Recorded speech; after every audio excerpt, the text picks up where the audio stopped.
Bonjour, alors aujourd'hui je vous propose une vidéo je teste sur un fond de teint dont j'ai reçu un petit échantillon, donc j'ai pas le full size, hein. Mais bon peu importe, on peut quand même le tester. C'est un fond de teint de chez Clinique et c'est le Super Balance Makeup Teint Équilibre Parfait. Que j'ai moi dans la teinte 05 Vanilla.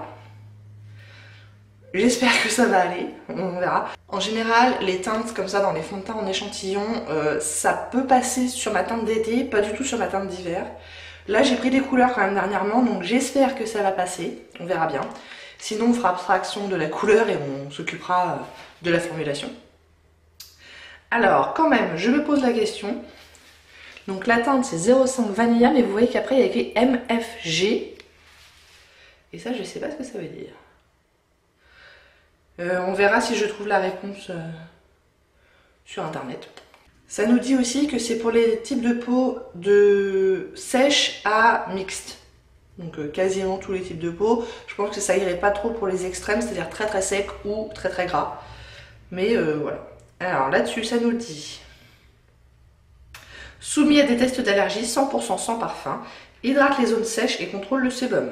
Ouais, donc ça fait un peu les deux, c'est pas mal. Couvrance modulable, fini naturel mat, sans cancre. Ok, alors sur internet, donc vous pourrez le trouver sur le site de Sephora et sur le site de Clinique évidemment. Donc sur le site de Sephora, le full size de 30 ml est à 35,50 €. Ils ont 12 teintes et c'est noté à 3,7 sur 5, donc une note pas mal, mais pas non plus excellente, mais c'est plutôt pas mal. Alors qu'est-ce que ça nous dit ? Ce fond de teint régule les excès de sébum et l'hydratation en fonction des besoins de la peau. Sa formule 12 garantit une couleur inaltérable et assure un teint parfait. Contient des antioxydants et anti-irritants. Résiste à la transpiration, non comédogène, non gras, soumis à des tests d'ophtalmologie. Bon, ça a l'air pas mal. Il unifie parfaitement et sublime toutes les carnations sans exception. Donc ça c'est pour Sephora. Sur le site de Clinique, vous le trouverez en un petit peu plus de teintes, il est en 15 teintes. Donc si vous ne trouvez pas votre teinte sur Sephora, peut-être que ça vaut le coup d'aller jeter un œil sur Clinique. Et il vaut 33 €, donc il est un peu moins cher sur le site de Clinique, mais j'ai remarqué que c'était souvent le cas. Les produits sont en général un petit peu plus chers sur Sephora que sur le site d'origine de la marque. Cela dit, si on l'achète avec un bon de moins 20, moins 25%, ça vaut le coup de l'acheter sur Sephora. Sur Clinique, ils nous disent que c'est un best-seller et que c'est le fond de teint intelligent, liquide et sans corps gras, hydrate et absorbe l'excès de sébum en fonction des besoins de la peau. Couvrance modulable, effet soyeux dès l'application. Cela dit, j'ai l'impression que quand même sur les 15 teintes sur le site de Clinique, la plus foncée et pas non plus pour les peaux extrêmement noires. On a plus de teintes claires à médium et il n'y a pas beaucoup de choix pour les teintes vraiment vraiment foncées.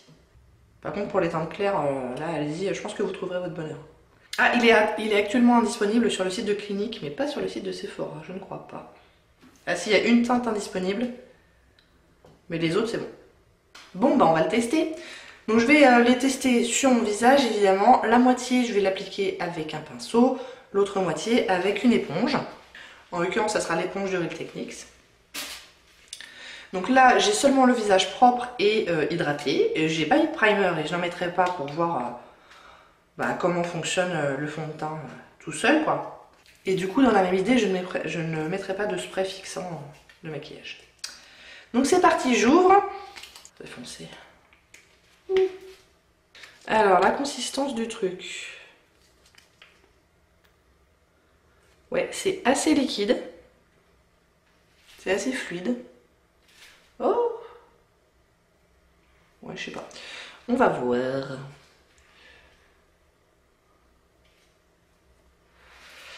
Et on y va avec le pinceau pour commencer.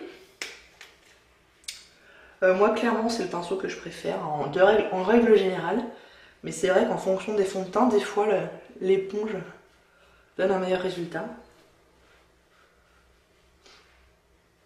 Bon, la couleur, c'est pas trop mal, même si c'est un peu foncé. Là, j'en ai pas mis du coup. Là, j'en ai pas mis beaucoup. Du coup, la couvrance, elle est quand même assez légère. On va en mettre un petit peu pour voir si ça peut... si on peut augmenter la couvrance. Par contre, effectivement, il y a un effet satiné qui est assez sympa. Bon, je remets une deuxième couche pour voir ce que ça donne. Ouais, ouh là là, où j'y suis allée franchement. Là. Ça va aller pour le deuxième côté du visage.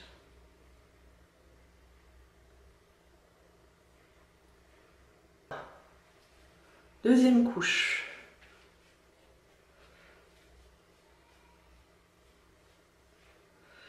Ouais, la couvrance, effectivement, peut se moduler. Je trouve que la deuxième couche s'applique plutôt bien et qu'on peut bien augmenter la couvrance, effectivement. Bon, clairement, c'est un peu foncé au niveau de mon cou. J'essaie de le descendre un maximum. Ah ouais, non, c'est... Ouais, c'est foncé quand même. Il aurait fallu que je prenne un petit peu plus de couleur au niveau du cou, je pense. Bon, voilà ce que ça donne côté pinceau. On va passer au côté éponge.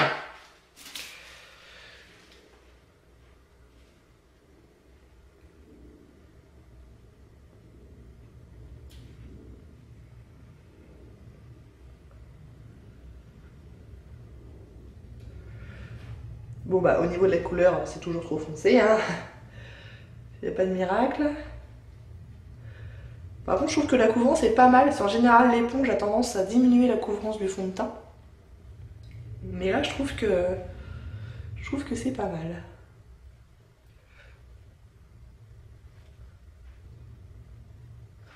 Est-ce que j'en remets un petit peu? Peut-être au niveau du nez, là.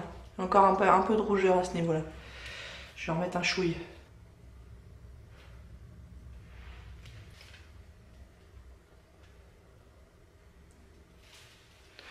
Je pourrais peut-être vous zoomer un chouille plus.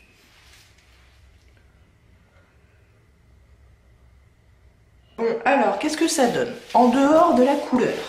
Donc on est sur une couvrance plutôt légère, qu'on peut améliorer jusqu'à arriver à une couvrance moyenne, je dirais. On n'arrivera pas à une couvrance totale, ça c'est clair. Le fini, moi j'aime bien. Il est, comme il le disait en fait, c'est un fini satiné, c'est-à-dire qu'il n'est pas complètement mat. Donc on a encore un petit peu de lumière sur les points, les hauts points du visage, on va dire.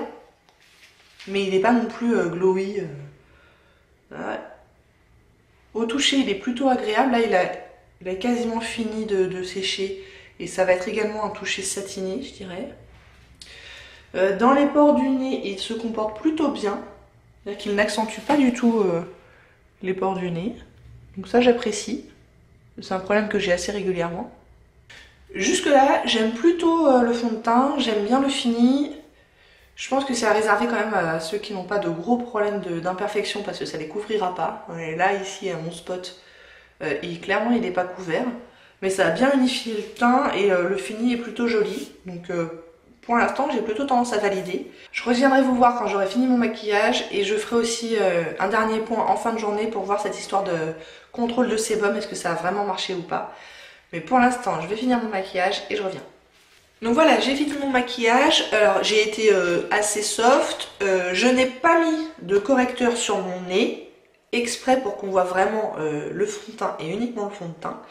J'ai poudré mais très légèrement parce qu'en fait c'était quasiment pas nécessaire. Alors j'ai poudré un petit peu la zone T, mais sur les joues il n'y avait aucun besoin. Donc là il a bien séché et il est absolument pas collant. Par contre vous remarquerez que j'ai quand même un petit peu de luminosité au niveau des joues et je n'ai pas mis d'highlighter. Donc il n'est pas complètement mat, il a vraiment un fini naturel que j'apprécie assez. En ce qui concerne le mode d'application, très franchement je vois pas la différence entre côté éponge et côté pinceau. Pour moi c'est strictement la même chose. Sachant que j'ai utilisé le pinceau de chez Marc Jacobs, le The Face 3, voilà. Donc bon bah satisfaite jusque là, à part la couleur qui... Voilà, comme ça passe. Non, là franchement je suis assez satisfaite de ce fond de teint. À voir dans quelques heures comment il aura tenu le coup au cours de la journée. Je vais pas avoir une journée ultra chargée, hein. Il fait un temps pourri clairement. Donc du coup je vais pas transpirer. Normalement il n'y a pas de raison qu'il bouge énormément quoi. Je suis quand même intéressée de savoir comment il va se comporter au niveau du nez parce que c'est là où j'ai toujours mes problèmes. C'est là où le fond de teint s'estompe systématiquement. Donc en cours de journée je me retrouve avec un nez tout rouge. Là en plus j'ai pas mis de concealer du tout. Donc bon, à voir comment ça va se passer. Et ben je vous retrouve dans quelques heures. Bon bah ça fait environ 8 heures que j'ai le fond de teint sur moi. Et alors qu'est-ce que ça donne?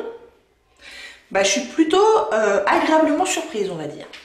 Il y a eu un moment dans la journée, mais genre en fin de matinée quoi, pas très longtemps après l'application, où j'ai eu l'impression que mes deux lignes là étaient quand même plus visibles.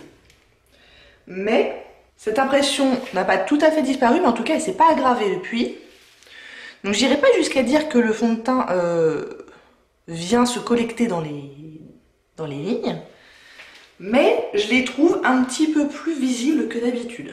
À part ça, bah écoutez, il est quand même pas mal. Au niveau du nez, je suis assez surprise, sachant que donc j'ai poudré très légèrement ce matin, je n'ai pas mis de concealer, je n'ai pas mis de primer, je n'ai pas mis de spray fixant, et pourtant, il est vraiment bien resté. Alors le nez est un petit peu brillant parce que je n'ai fait aucune retouche, donc là, si ma journée continuait, ça mériterait de mettre un petit peu de poudre, mais à part ça, il n'est pas parti quoi le fond de teint. Il est toujours plutôt bien là. Au niveau des pores du nez, bon bah je dirais c'est comme à l'application, ça s'est peut-être un petit peu collecté ici, mais vraiment un chouille quoi.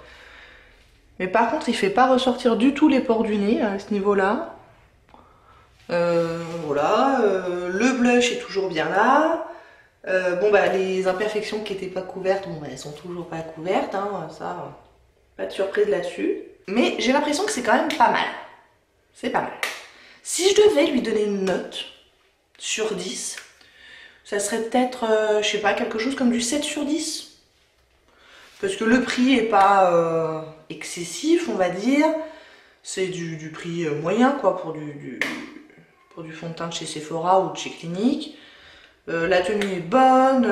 Il y avait combien, j'avais dit, de teintes? Entre 12 et 15 selon le site. C'est quand même pas mal. Le fini, moi, je l'ai trouvé très joli. Non, franchement, je l'aime bien. Je sais pas, je l'aimerais autant. Donc, j'aurais tendance à dire que le Clinique Super Balance Makeup, je valide. Je vous le remontre. Je sais pas, qu'est-ce que vous en pensez? C'est pas mal, non? Moi, je trouve que c'est pas mal. Bon, bah, j'espère que ça vous a plu. Si oui, n'hésitez pas à commenter, à liker et à vous abonner. Et je vous dis à bientôt. Au revoir.